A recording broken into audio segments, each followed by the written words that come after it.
All right, here we are, the reset day number 2. This is all about reconnection. So, yesterday was the reset, the opportunity to stop and just kind of pause and look into what we're talking about in the reset. Today, we're talking about reconnecting. So, like I said, it's a 72-hour reset. At the end of the 72 hours, you will feel and see significant difference in how you're feeling in yourself and your body. Excuse the glare. It's the annoying thing about wearing glasses, but it's all good. It's not about that, is it? So, today with the reconnection, we're focusing more into the body. So, we're going to be bringing our awareness into the body. We want to get really clear about that. I'm just watching where some lights are going on and off. So, what we want to discuss today is the fact that, like, a lot of people actually just kind of live from the neck up. We're so head focused, we're so mind focused that we're so in our head all the time. People do say that, and we often say that ourselves. Oh my God, I'm so in my head. But how do we not live like that? What do we do to not live like that? How do we actually come out of that? We're often always just thinking constantly, or we're scrolling constantly, or we're rushing constantly. It's interesting today. I've had several clients, and that is the energy. There's just a non-stop go, go, go, go, go. There's just always something that we feel like we need to focus on. Like, even like it's so hard to put things down because there is always something to do, something to think about. So that does make it like I'm not being productive. There is this rush feeling of like there is always something to do. But what we've got to remind ourselves is that it doesn't always need to be done right now, and thinking about it is not doing it. So sometimes we're thinking, thinking, thinking, and nothing, we're not actually doing anything, and we're often thinking about something we've already been thinking about. We've already come to a conclusion on what we're thinking about, and then we'll just think about it again just to make sure that we've thought about it enough. So this thinking is just this never ending loop. And it's something to actually be aware of, that this is actually the fact. Your mind is been has is designed, if you want to call it that, to think. Just like your heart is designed to beat, the lungs are designed to breathe. So you're not constantly paying attention to the fact that you're breathing or the fact that your heart is beating. And the same thing is with your mind. Your mind will always be thinking, but it's makes it worse because we're paying attention to the thinking. We're thinking about what we're thinking about. We're aware of the thinking. We're letting the thinking take over. So with that rushing and that thinking and all of that, we get disconnected from the body. We become just the thinking, right? So tonight it's all about turning back to the body, coming home to the body. So I'm sure, and I'm asking, have you ever noticed that how stress is not just a mental thing? We often tend to think that I am stressed means I'm in my head, right? Our head is stressed. But when you pay attention, what does it show up like? How do you know you're stressed? It's not just the activity of thinking, because we're thinking all the time. But we know we're getting stressed because we typically tend to either get tight shoulders, or you get a tight jaw, you feel heavy in your chest, or you might even have like sore hips, or there's just this general feeling of fatigue and tension and exhaustion. And these are some of the things. This is one of the reasons I'm doing the 72-hour reset, because that's exactly what a lot of people are saying. I'm just exhausted all the time. I'm just feeling fatigued. And often people start to explore what's going on. What am I sick? I need to go get blood tests or something like that. Is something wrong with me, or it's aging, or it's my hormones? But let's explore what we're going to explore tonight, and then we can always reassess and go, okay, maybe you do need blood tests, or maybe this is a good place to start and see how you feel at the end of this. So just remember that your body remembers what your mind tries to push aside. So quite often, whatever we're experiencing, your body holds that experience. Your mind might try to bypass it. So we may have an experience that we feel like is a negative experience, or we're having a stress or a response. We can often think our way past that experience, just push it aside and just get back into getting on with it, rushing to the next thing, keeping ourselves busy, even things like scrolling or putting work first, so that we're not feeling. But your body doesn't let go of that. There is a really great book called The Body Keeps the Score. And your mind might try to distract you, but your body does keep the score. Your body does remember it. So today is more about reconnecting. Okay. So not forcing things, not getting into a performance, but it's about actually truly reconnecting.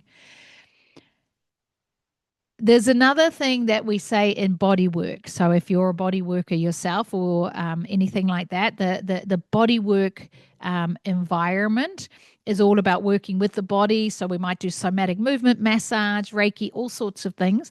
And one thing that we know in body work is that we say the issue is in the tissue. So this is the same thing as I was saying, the body keeps the score.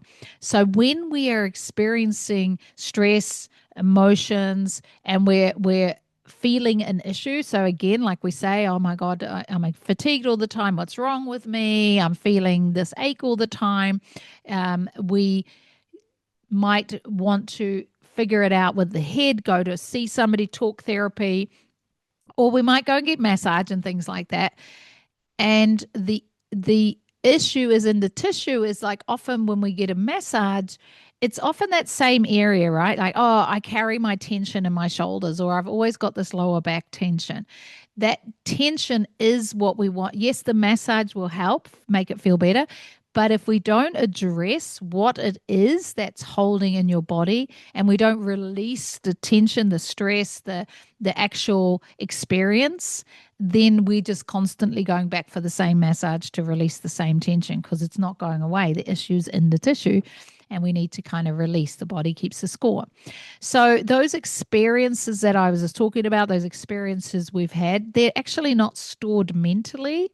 They're actually stored in the stress patterns, like I was saying, holding tension in the shoulders or in the back. It can show up in blocking yourself emotionally, in postures that are like protective postures. So like you might be really like hunched over, crunched over, closed chest. So you're protecting yourself in that posture. You might see that in certain postures. If you know somebody well and they are experiencing an emotional experience, you can see it by the way they're holding themselves. Okay, then often you might go, are you okay? You know, the way they're holding themselves. We know what it looks like when somebody's in that protective posture. Also, repetitive movement patterns is another thing that we might hold that, like say you're holding tension on one side, okay, and there's a tension on one side all the time. That right and left side is different as well. That's sort of where you're holding your emotions, where their emotions are coming from. Is it more from your doing or from your being, your more sort of analytical or your more emotional side? Obviously, various traumas. And trauma doesn't always need to be, first of all, trauma is not only a physical trauma like an accident it can be obviously a physical trauma, but it also it doesn't always need to be a big T, a big trauma. It can be a little T, even just a small run-in you've had with a friend or a family member or something that wasn't done or said and you feel let down. Maybe that trauma is related to something in childhood, but there's a trigger there. And again, that's because the trigger is still in the body. The trauma is still in the body. So it's about understanding that those triggers and that feedback is there from the body to give you feedback, to give you an understanding about what might be something to uncover. Obviously, overworking, that's obviously also going to show up in your body when we're sitting all the time with computers and working all the time. We're just so in our head all the time. The poor body is just stuck in that pattern of holding. So all of those leave an imprint in the body. Now, the body adapts to the life that we live. So the body adapts to the life that we live. So if we live sedentary, so if we are sitting a lot, working behind the computer. If you're working physically, if you are carrying kids around, if you are doing a particular job that requires a repetitive movement, if you're active in your life, if you're not active in your life, that's the life that you're living, and your body will adapt to it. So if you're carrying a baby on your right hip all the time, your body will support the tissue will support the body and be more tense and hold more connective tissue adhesions potentially on the side that you're supporting the child or carrying the baby. If you're at a job where you're rotating all the time in one direction, your body will adapt to allow or to bring in the pattern of that movement. That's a familiar pattern of movement. If we're active all the time, if we're not active, your body will adapt to it. So, in that respect, if we live in a stressed state, we brace a lot, right? If we feel unsafe, we tighten a lot. So, if we feel emotionally overwhelmed, we often contract or disconnect. So, over time, those patterns can become normal. So we become used to walking with one leg limping a little bit, or your hip rotated, or that shoulder high, or that tension that you're carrying in your back all the time. And then we're trying to get more comfortable in the body. So we might do another little movement to prevent the distress of that discomfort. And the whole body starts to go out of alignment. So over time, that pattern becomes a bit normal, like lifted shoulders, or a very common thing is shallow breathing. That's a real stress response as well, or that clenched jaw. There's a aspect of the body where we talk about the deep front line anatomy trains. I won't get too technical today, but there are a tissue that linking muscles together. And we call it a train of muscle. And there's a train of muscle called the deep front line, and that's the muscles that are really responding to the stress response. And they add that clenched jaws, a sore hip flexors, so your hips might lock up. You might shrink in, like it's almost like a turtle pulling you in. The diaphragm tightening, so that's creating that shallow breathing. And that creates rigidity in your movement. There's not like flow and openness in your movement. And all of that causes fatigue, obviously, because there's this constant gripping, holding, tensing. That's obviously going to create some fatigue in the body. So sometimes people don't even realize how much tension you're carrying until you actually let it go. So I'm sure you've experienced that. I don't know whether you've, like say when you go on holiday, and you go on holiday and finally relax, finally exhale, drop the shoulders, the nervous system recalibrates a little bit, and that tension, that gripping, that holding, that pattern can let go. And that's when we all of a sudden realize, like, oh my God, I didn't even realize. Like quite often in a yoga class or something, or if I've got a client here and with breathing, and then when they drop their shoulders, they didn't even realize their shoulders were up around the ears. And halfway through the session, they keep creeping back up again. Or at the end of a yoga class with the Shavasana, and you're just relaxing, and you almost want to cry. Sometimes people do. They just start tearing up because they've been holding on so long. And when you finally give the body permission to relax, to let go, to release, it's like, oh my God, finally. And all that tension starts to release and starts to let go of the body, and that tissue starts to relax, and those issues in the tissues start to dissipate a little bit. So this is just such an important part of the reset. So important to understand, how do I actually break this pattern of tension, this pattern of holding? How do I even stop? How do I even know that I'm holding? So one thing that I love to bring in is connecting to the fascia or fascia. I call it fascia, but fascia. So that's the connective tissue. That's the webbing throughout the body. Okay, might be a little technical. Just go with it. So when you are born, when you are a little baby, a little egg, what is that? It's a little jelly blob, right? And that jelly blob starts to blob out more and more. There's another blob and another blob and another blob. And each of those blobs keeps expanding, and one blob becomes space for the brain, and one blob becomes space for muscles. And then those blobs all blob out. until it's all filled up with a body like what we have now. So this is just that same blobby suit filled up with shapes, muscles, bones, organs, all of that stuff. But ultimately, it's one whole webbing unit. It's one whole blobby suit.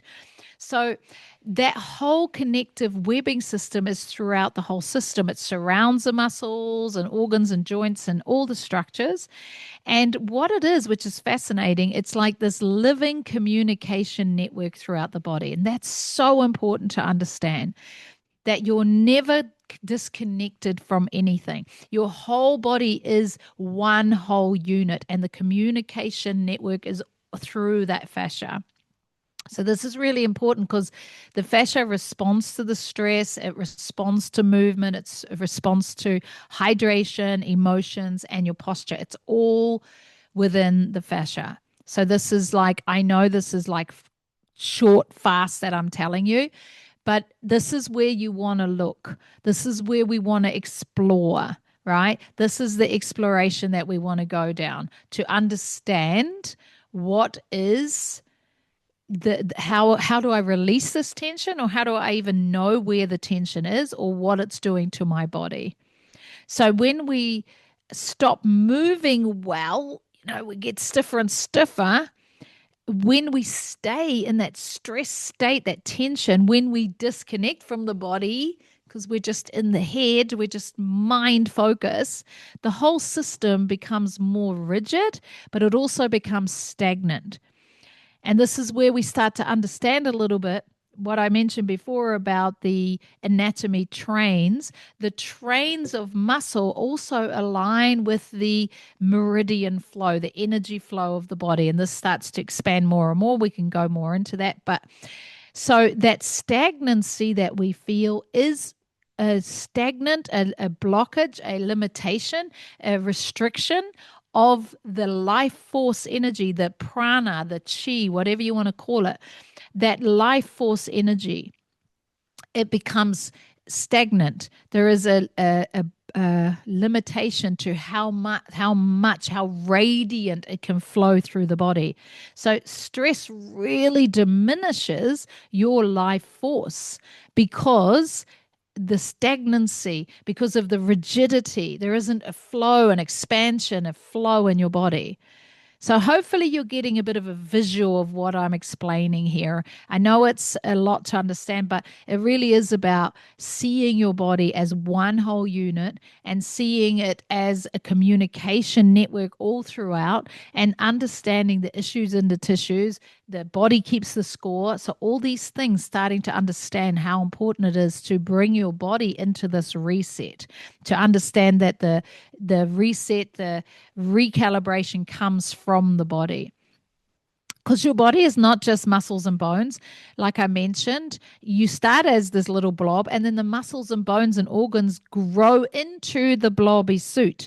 So, really, when we are functioning well, the body is actually this movement, this fluid communication and energy and motion. That's what we want, energy and motion, that fluidity. Because if we release tension and we understand all these lines throughout the body, this energy flow, and we release, then we have an opportunity to really truly expand our vitality, right? And this is the whole thing we were talking about. People are saying, I'm exhausted all the time. Well, the stress diminishes your life force. So, of course, you're exhausted because you have no vitality. Your vitality is diminished. Stress, as we know, is one of the biggest reasons why people get sick. It's one of the biggest causes of dis-ease, right? There isn't ease in the body. There is dis-ease in the body. And if the longer we maintain that stress response, and we're not even talking yet about the hormone response like the cortisol and all that stuff, but we're talking about actual life force energy, the chi, the prana. So when we're depleted chi, life force energy, if you deplete your life force energy, which direction are you going? You're not going towards life, you're going the opposite direction. So, of course, when we deplete our life force energy, we are more susceptible to degeneration, to aging, to cellular degeneration. We're going in the direction of dis-ease.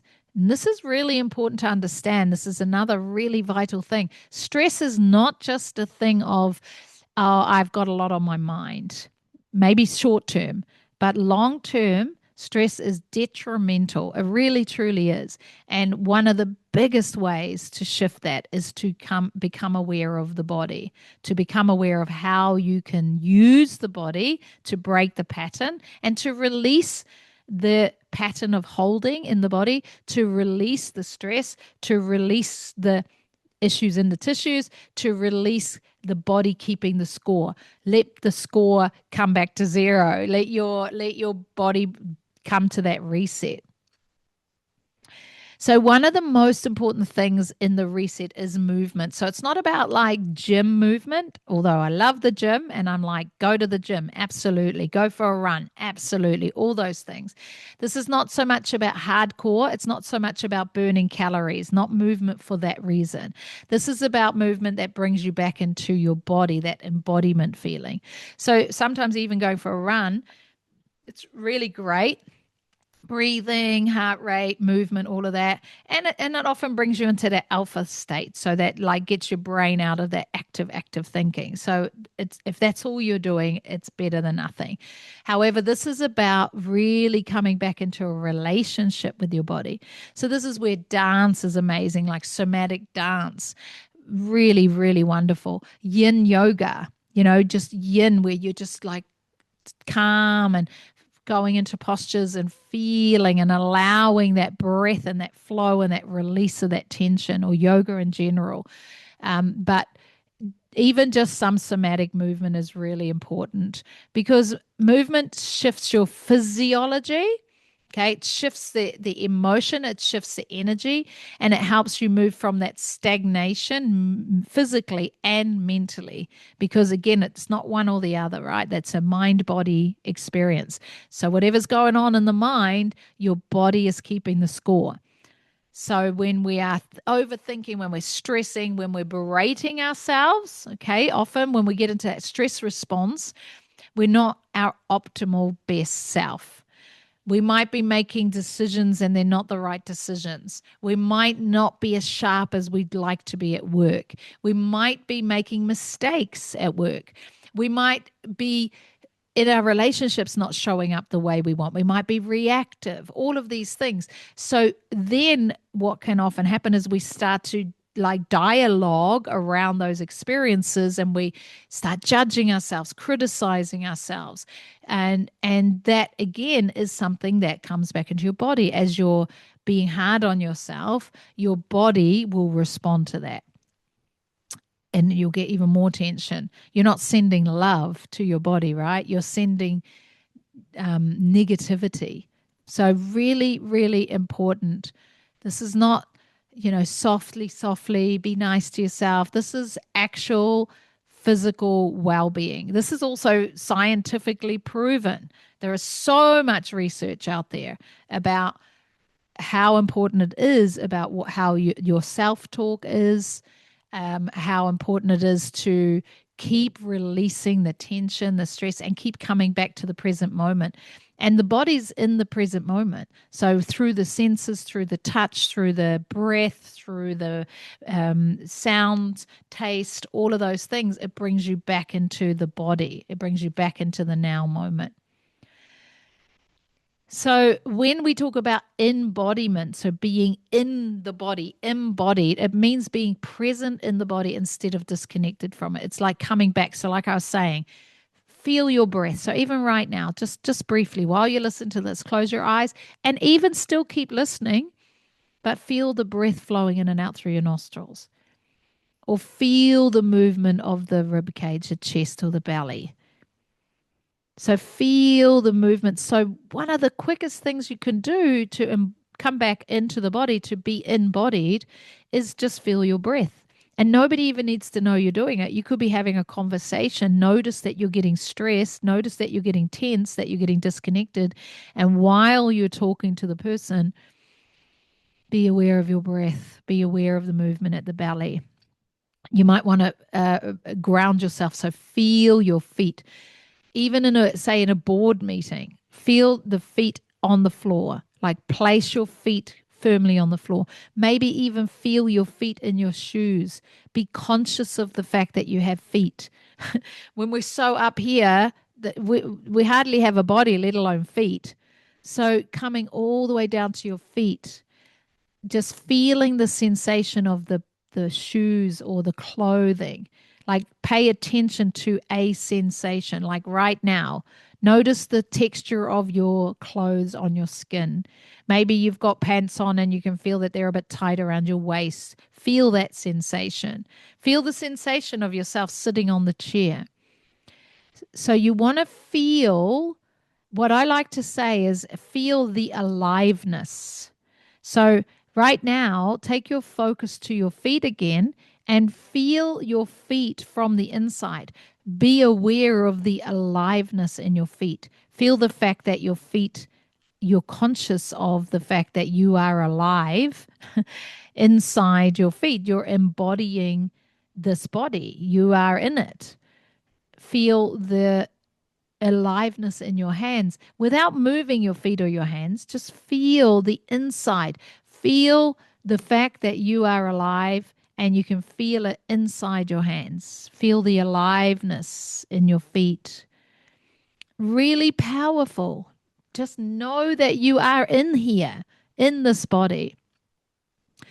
So many people are just so overstimulated that what happens is they are physically overstimulated, but they're mentally overstimulated, but they're physically underexpressed. Now I really love that. Like listen to that again. You can be mentally overstimulated but physically underexpressed. So imagine that, like, your mind is going 90 miles an hour. That's energy, right? That's taking up a lot of energy, but the physical body is expressing nothing because you're just sitting there. So your physical body is the tension is building because there is no outlet for all this mind activity. There's no outlet for this expression. It's all just here. There's no outlet. So this is where, like, movement, breathing, stretching, like, again, I come back to it, dancing, shaking, tapping, clapping like your body, slapping your body, shaking your body, just like really shake off, just like animals do, right? It's really important. So we're always thinking, but we don't really move or even breathe or feel enough. How often are you feeling the aliveness in your feet? How often are you conscious of the fact of your breathing? Sometimes we notice the breathing when it becomes short and shallow and we get anxious, and we notice we're taking short, sharp breaths, and that anxiety builds up. But what about if we could be conscious of the breath more often, so that we notice that moment it starts to build, to get shallow, and we just taking a breath. I'm a fast person. I'm always on the go. I've got lots going on. I express quite dynamically, like now, like when I'm talking, I speak with high energy. I'm quite fast when I talk and in my expression, and I stay fully connected to myself. I notice I'm always checking. I like to imagine it like a fuel tank type thing, an energy tank. And I notice when it gets to that red zone, right? I notice that, like, I have a lot of energy and I don't run out of energy because I pull back before I get to that danger zone, that depletion zone. And I take mini breaks often and I come back into my body. I'm very, very tuned into how my body's responding. If there's tension, if the fatigue sets in, I notice where my trigger points are, right? Where my trigger points are of holding tension. And the minute I feel that building, I pull back. Even just closing my eyes for a few minutes, like, eyes are a big deal because you express a lot of energy. Closing the eyes, feeling the feet, feeling the hands, feeling the breath. And when you do that regularly, you'll reset. Your body gets used to that reset. My nervous system can just reset just like that. Just And I turn that dial right down. I notice the brain, the spine, the nervous system, everything just, the diaphragm drops, the belly relaxes. So, really, really, really feeling. And that movement that I was saying, just like animals, if you notice that, I don't know if you've got dogs. I've got dogs and I love my dogs and I know their behavior really, really well. So sometimes they're playing and they get too carried away, right? And it takes a bit of a serious note and they're just getting too excited and it's getting a little bit too serious. And then I break it up and I'm like, stop it, stop it, stop it. And then I go, shake it off. And then they shake, shake, shake, shake, shake. And then everything's calm and they're good together again. And same with like if they like my one of my dogs does get easily stimulated. He gets easily excitable. You know, maybe if there's somebody walking past in the park or he's noticed something and he's got his heckles up and he's barking. The minute that I tell him to stop and he has to release that tension that he's just built up, then he just shake, shake, shake, shake, shake. And they always do that. If dogs are tired, also they'll stretch, and they'll shake, just to get that movement going, to shift that stagnancy. But they always shake after a stress. Like we always say that to our dogs. We always go, shake it off, you know, when they're all tense and stressed, and they do. And so it's one of the body's ways of releasing, um, that activation and then resetting that nervous system. So we often suppress this, right? We just let it build and build and build, and then we're lying in bed with our eyes wide open, just wondering why we can't get to sleep.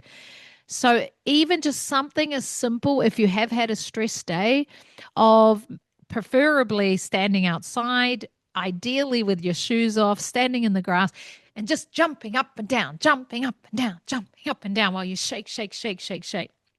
If you can't get outside, just stand anywhere. Shake, shake, shake. Just jump up and down, jump and down. Shake it out. Move your head around. Shake your arms around. Let your face shake around a little bit. Maybe do a bit of a bit of a and just shake it out, shake it out. And like honestly, if you're at home, who cares? Who's going to see you? But it doesn't matter even if they do, right? You just can encourage other people to do it as well. When we do get upset, if you cry, you know that if you've had a really emotional conversation and it's all built up, and maybe an argument, and you're crying, and then quite often when we're really crying, we'll do a bit of a and that's our natural way of releasing tension.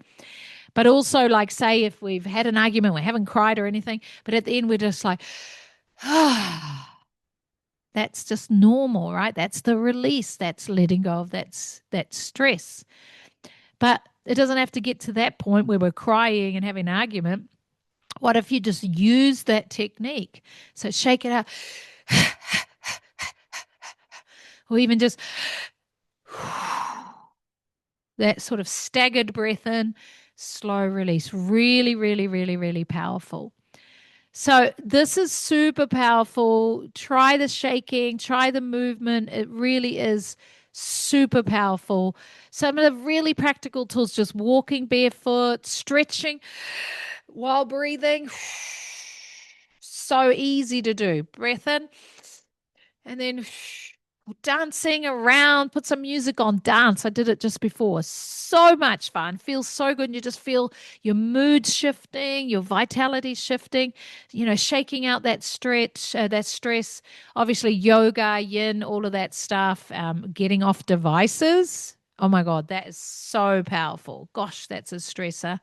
I'm terrible at it as well. And it's one of my biggest things. As soon as I notice the stress building, I'm like, get off the devices. Obviously getting out in nature, because nature's so grounding for us physically, for our life force, our bioplasmic field.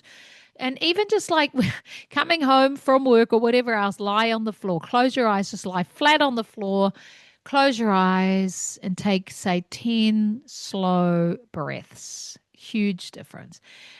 Specific music, put some headphones on. I love classical music, just certain tones that just really help.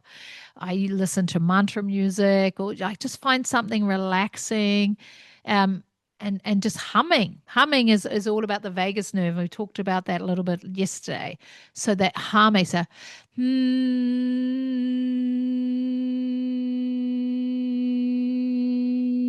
such a powerful way to release. So again, those are just easy tips, right? Really important. So again, I know this is a lot, and you can pause it and listen and think about it and write some notes or whatever else, but it will re-listen to it over and over again just to get some tips, just as a reminder. So if you really do want to reset, it's not just about listening to that and go, oh, that's a good idea. That's a good idea. The real transformation is not just the mind or just even the mindset. It's that nervous system reset. It's the body, it's the breath, it's the movement, it's understanding the energy, and it's about being present. And this is again what the Soul Fit journey is all about. It's about reconnecting you back to your body, back to clarity, back to energy, and actually back to feeling yourself again, feeling alive again. Because underneath that stress, underneath all that exhaustion, underneath all that overwhelm, the part of you when you're going, where am I? Like, I've lost myself. You are still there. You're always still there. It's just there's a lot of noise, right? The noise is distracting you from you. The noise is